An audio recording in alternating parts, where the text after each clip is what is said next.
ఈ దిన వాక్య ధ్యానాంశం మనస్సాక్షి స్వరము. రోమపత్రిక 2వ అధ్యాయము 15వ వచనం. అట్టివారి మనస్సాక్షి కూడా సాక్ష్యమిచ్చుచుండగను, వారి తలంపులు ఒకదాని మీద ఒకటి తప్పు మోపుచు లేక తప్పు లేదని చెప్పుచుండునుగాను, ధర్మశాస్త్ర సారము తమ హృదయములయందు వ్రాయబడినట్టు చూపుచున్నారు. మనస్సాక్షి అనునది మానవులోని దేవుని స్వరముగా ఉన్నది. ఏ దేశస్థులైనా సరే, ఏ మతస్థులైనా సరే, వారిలో మనస్సాక్షి ఉన్నది. మనస్సాక్షికి విరోధముగా మాటలాడుట, చేయుట పాపముగా ఉన్నది.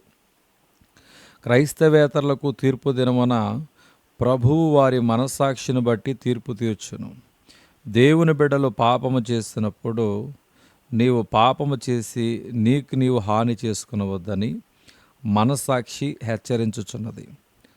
ఆలకింప పదే పదే పాపము చేసినప్పుడు పదునైన మనస్సాక్షి మొద్దుబారిపోవచ్చున్నది. దీనిని బైబిల్ వాతవేయబడిన మనస్సాక్షి అని చెప్పుచున్నది.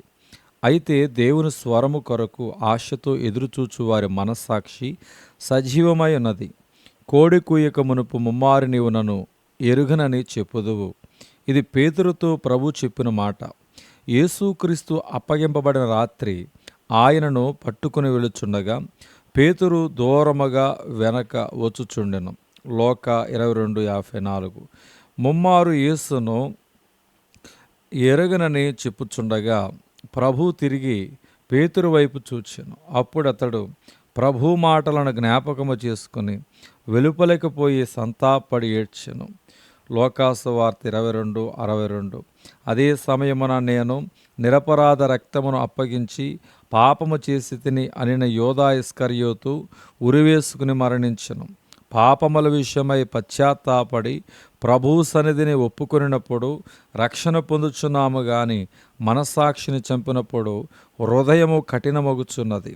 మీరు సిలువ వేసిన యేసునే దేవుడు ప్రభువుగాను క్రీస్తుగాను నియమించును అను పేతురు మాటను బట్టి వినినవారు తమ హృదయములలో నొచ్చుకొని మేమేమి చేతుమని పేతురును కడమ అపోస్తులను అడిగిరి. అపోస్తుల కార్యము 2వ అధ్యాయం 37వ వచనం. అప్పుడు పేతురు వారికి రక్షణ మార్గమును బోధించను. ఒక మానవుని మనస్సాక్షి శుద్ధీకరించినది యేసుక్రీస్తు రక్తము మాత్రమే. క్రీస్తు యొక్క రక్తము నిర్జీవ క్రియలను విడిచి జీవము గల దేవుని సేవించుటకు మీ మనస్సాక్షిని ఎంతో ఎక్కువగా శుద్ధి చేయను. హెబ్రీ పత్రిక 9వ అధ్యాయము 14వ వచనం. అతిక్రమములు దాచిపెట్టువాడు వర్ధిలడు, వాటిని ఒప్పుకొని విడిచిపెట్టువాడు దేవుని కనికరమును పొందునని దేవుని యొక్క వాక్యం చెప్తుంది. ఈ దినవాక్యమును దేవుడు దీవించునుగాక. ఆమేన్.